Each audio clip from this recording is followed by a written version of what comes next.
आज के इस विश्लेषण में एम्पावर योर वेल्थ किताब के मुख्य विषयों पर चर्चा करेंगे। ये किताब पैसे और सफलता को देखने का नजरिया पूरी तरह बदल देती है। अक्सर माना जाता है कि अमीर बनने का राज सिर्फ और सिर्फ कड़ी मेहनत में छिपा है, लेकिन आज की ये समरी एक बिल्कुल नया पर्सपेक्टिव पेश करती है। आइए इस बात को गहराई से समझते हैं कि आखिर पैसा कमाना और उसे लगातार बढ़ाते रहना किस तरह से एक इंसान के माइंडसेट पर निर्भर करता है। यहाँ एक बहुत ही दिलचस्प सवाल उठता है। क्या कभी इस बात पर गौर किया गया है कि कुछ लोग जिंदगी भर दिन रात कड़ी मेहनत करते हैं, फिर भी वो हमेशा मिडिल क्लास ही रह जाते हैं? वहीं दूसरी तरफ कुछ लोग धीरे धीरे अपनी समझदारी से करोड़पति बन जाते हैं। आखिर इसका क्या कारण हो सकता है? सच तो ये है कि इसका असल फर्क पैसे या किस्मत का नहीं है, बल्कि ये पूरा खेल माइंडसेट का है। एक ऐसी सच्ची सोच जो किसी को भी अमीर बना सकती है या फिर जिंदगी भर एक ही जगह रोक कर रख सकती है। तो चलिए सीधे इसमें चलते हैं। हम इस सफर को 6 मुख्य हिस्सों में समझेंगे। पहला, द वेल्थ माइंडसेट गैप। दूसरा, डिसिप्लिन ओवर मोटिवेशन। तीसरा, मल्टीपल इनकम स्ट्रीम्स। चौथा, एसेट्स वर्सेस लायबिलिटीज। पांचवां, द पावर ऑफ एजुकेशन। और छठवां, इमोशनल कंट्रोल इज वेल्थ। ये माइंडसेट से लेकर असल वेल्थ बनने तक का पूरा आर्थिक सफर है। शुरुआत करते हैं पहले हिस्से से। 1. The wealth mindset gap. क्योंकि अगर माइंडसेट वीक है तो हाथ में आया पैसा भी ज्यादा देर तक नहीं टिकता। और ये स्लाइड बिल्कुल सटीक तरीके से इस फर्क को दिखाती है। यहाँ साफ देखा जा सकता है कि एक वेल्थ वाली सोच और एक गरीब सोच के बीच का सबसे बड़ा अंतर क्या है। एक अमीर सोच वाला व्यक्ति हमेशा मुसीबतों में भी अपॉर्चुनिटीज यानी अवसर ढूंढ लेता है। उसे हर स्थिति में आगे बढ़ने का रास्ता दिख जाता है। इसके ठीक विपरीत एक पुअर माइंडसेट हर अवसर में एक नई प्रॉब्लम निकाल लेता है। यही वो बुनियादी नजरिया है जो आने वाले वक्त की आर्थिक ग्रोथ को तय करता है। एक कमजोर सोच पर तो सफलता की मजबूत इमारत बनी नहीं सकती है ना। अब आते हैं दूसरे हिस्से पर। 2. Discipline over motivation. ये वो इंटरनल शिफ्ट है जो लंबे समय तक वेल्थ बनाने के लिए सबसे जरूरी है। सिर्फ लक्ष्य तय करना काफी नहीं होता। यहाँ मुख्य बिंदु ये है कि सफलता कभी भी सिर्फ कुछ पलों की मोटिवेशन से नहीं आती, बल्कि ये डेली डिसिप्लिन से आती है। मोटिवेशन एक ऐसी आग है जो कभी भड़कती है तो कभी बुझ जाती है, लेकिन जब वो आग ठंडी पड़ जाती है तब यही रोज का अनुशासन ही काम आता है।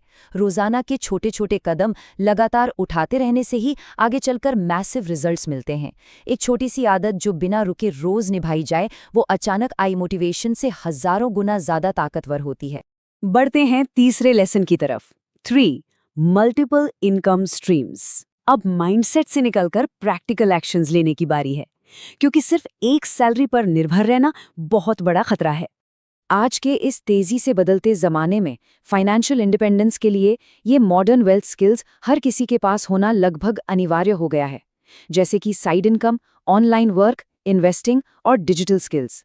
एक से ज्यादा आय के साधन बनाने से सिर्फ सुरक्षा ही नहीं मिलती, बल्कि ये फ्यूचर की आर्थिक आज़ादी के लिए एक बहुत मजबूत नींव तैयार करते हैं। ये ऐसी स्किल्स हैं जो आने वाले वक्त में वेल्थ को लगातार कई गुना बढ़ाने का मौका देती हैं। चौथा सेक्शन है 4. Assets versus liabilities. यहाँ बात आती है स्मार्ट स्पेंडिंग की और कैसे खर्च करने के तरीके फाइनेंशियल क्लास तय करते हैं। अब इस स्लाइड के बारे में जो सबसे दिलचस्प बात है वो ये है कि ये मिडिल क्लास और वेल्दी लोगों की आदतों के बीच का एकदम सटीक अंतर दिखाती है। मिडिल क्लास लोग अक्सर लायबिलिटीज खरीदते हैं, यानी ऐसी महंगी चीजें जो दूसरों को इम्प्रेस करने के लिए होती हैं और जिनकी वैल्यू समय के साथ तेजी से घट जाती है। लेकिन दूसरी तरफ रिच माइंडसेट वाले लोग हमेशा एसेट्स खरीदते हैं। एसेट्स वो चीजें हैं जो लगातार नई इनकम जनरेट करती हैं। महंगी चीजें तो बस दिखावा हैं, लेकिन असल वेल्थ का निर्माण सिर्फ और सिर्फ एसेट्स करते हैं। 5वां पड़ाव है 5. The power of education. यहाँ बात स्कूल की डिग्री की नहीं, बल्कि खुद को लगातार सीखते रहने की हो रही है। ये नंबर 30 यहाँ कोई आम अंक नहीं है। ये समय और पैसे का एक बहुत ही जबरदस्त फॉर्मूला है।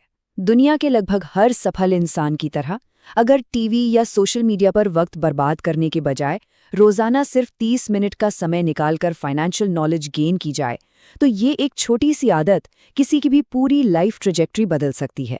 ये छोटा सा रोज का निवेश लंबे समय में उस फाइनेंशियल विजडम को विकसित करता है जो बेहतरीन और स्मार्ट आर्थिक फैसले लेने की ताकत देता है। और अब आखिर में छठवां और सबसे गहरा lesson 6 emotional control is wealth. ये एक ऐसा नियम है जो अंदर की शांति और सेल्फ कंट्रोल से जुड़ा है। तो इस पूरे विश्लेषण का सबसे अहम बिंदु ये है कि पैसा, आमदनी और बचत की सारी जानकारी तब तक बेकार है जब तक मन और भावनाओं पर कोई काबू न हो। दौलत की शुरुआत असल में आत्मनियंत्रण यानी सेल्फ कंट्रोल से होती है। जब लालच, डर या किसी दूसरे को दिखावा करने की चाहत पर नियंत्रण आ जाता है, तब पैसे पर भी नियंत्रण अपने आप हो जाता है। जो इंसान अपनी चाहतों को पूरी तरह कंट्रोल कर सकता है, वही असल में सफलता पा सकता है और अपने पैसे का मास्टर बन सकता है। इन सारी बातों को गहराई से समझने के बाद अंत में एक बहुत ही जरूरी सवाल उठता है, जिसमें इस सारी सीख का सार छुपा है। आखिर सबसे बड़ा फाइनेंशियल गोल क्या होना चाहिए? ये सिर्फ सुनने या सोचने के लिए नहीं है, बल्कि आज और अभी से आर्थिक फ्यूचर की बागडोर हाथ में लेने के लिए है। एक बड़ा लक्ष्य और एक स्ट्रॉन्ग माइंडसेट ही वो शुरुआती कदम है जो सच्ची आर्थिक आज़ादी की तरफ ले जाते हैं। तो सवाल ये है कि आज वो पहला कदम क्या होगा? इसी दिलचस्प विचार के साथ हमारी आज की ये चर्चा यहीं पूरी होती है।